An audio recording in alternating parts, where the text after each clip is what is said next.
అయితే ఈ 5 ఏళ్ల పాలన 2018లోనే మనం ప్రారంభించుకొని 19కే కొన్ని ప్రాజెక్టు కొన్ని బ్లాకులు పూర్తి చేసుకున్నటువంటి అనుభవం ఉంటే ఒక ఏడాదిలోనే మరి ఈ 5 ఏళ్లలో ఆ బ్లాక్స్ ను ఏమీ కూడా పూర్తి చేయడం మాట అటుంచి చాలా బ్లాక్స్ ని క్యాన్సిల్ చేయడం జరిగింది. సో ఎక్కువ మంది క్యాన్సిల్ చేసి దాదాపు సుమారు 1500 పైచిలకు లబ్ధిదారులకి మొండి చేయి చూపించడమే కాకుండా కొంతమందికి డీడీలు తిరిగి ఇచ్చేసి కొంతమందికి ఇంకా ఇవ్వకుండా ఉండేటువంటి పరిస్థితి ఉంది. కాబట్టి నేను రేపు రాబోయే ఎన్నికల్లో ఈరోజు 2024 మరి మే 13 జరగబోయే ఎన్నికల్లో తెలుగుదేశం పార్టీ, భారతీయ జనతా పార్టీ, జనసేన ఉమ్మడి అభ్యర్థిగా తిరిగి నేను పోటీ చేస్తా ఉన్నాను.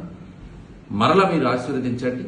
ఈ టిట్కో హౌసింగ్ కి సంబంధించి ప్రధానంగా ఈ హౌసింగ్ నిర్మాణాలు పూర్తి చేయకుండానే ఎక్కడా కూడా ఆ కేవలం భవనాలకి రంగులేసి అక్కడ నీళ్లు లేవు, కరెంటు లేదు, మౌలిక సదుపాయాలు లేవు, రోడ్లు లేవు, ఏమీ పూర్తి చేయకుండానే అచ్చెన్నాయుడులో, పద్మనాభపురం, ములగాడ ప్రాంతాల్లో వ్రతాలు చేసి, యజ్ఞాలు చేసి, బట్టలు పంపిణీ చేసి వాళ్ళకి ఓట్లు అడిగే పరిస్థితి వచ్చింది. ఈరోజు ఆ స్థలాన్ని సేకరించి అక్కడక్కడ ఏదైతే మన నియోజకవర్గంలోని వీళ్ళకి నివాసాలు ఉండాలనే స్థలాలు సేకరించి టిట్కో అనేటువంటి ప్రోగ్రామ్ గవర్నమెంట్ ఆఫ్ ఇండియా అప్పుడు నరేంద్ర మోడీ గారు, చంద్రబాబు నాయుడు గారి నేతృత్వంలో ఈ రాష్ట్రంలో నిర్మాణానికి నోచుకున్నటువంటి ఈ ప్రాజెక్టులు అతి వేగంగా మనం పనులు ప్రారంభించుకున్న ఈ ప్రభుత్వం నిర్లక్ష్యం చేసి పూర్తి చేయకుండా ఓట్ల కోసం మరలా ఇది రాజకీయంగా వాడుకునే ప్రయత్నం చేస్తున్నారు.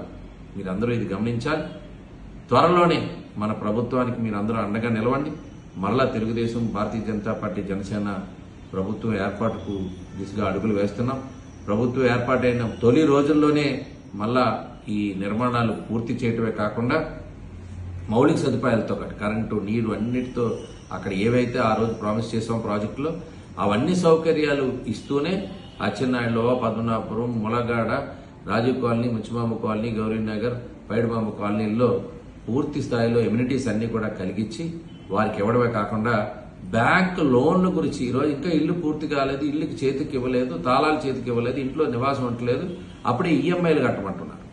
కాబట్టి ఎవరికైతే పూర్తి స్థాయిలో బ్యాంక్ లోన్లు మంజూరు కాలేదు, మీరు పూర్తిగా డబ్బులు కట్టండి అంటే చాలా మంది అమాయకులు పూర్తి డబ్బులు కూడా అప్పులు చేసి బయట ప్రైవేట్ అప్పులు చేసి మరి కట్టినటువంటి సందర్భం ఉంది.